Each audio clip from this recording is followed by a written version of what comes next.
I put the garlic powder and salt. Garlic powder and salt.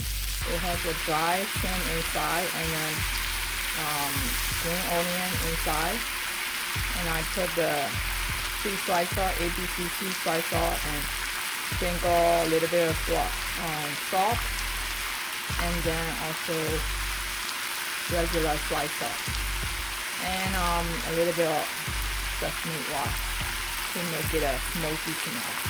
And I will toss it and ready to enjoy. So I just flip to the other side, and I put a little bit of tofu in. In the product that I put chicken on top of everything. Healthy, quick and easy. Enjoy!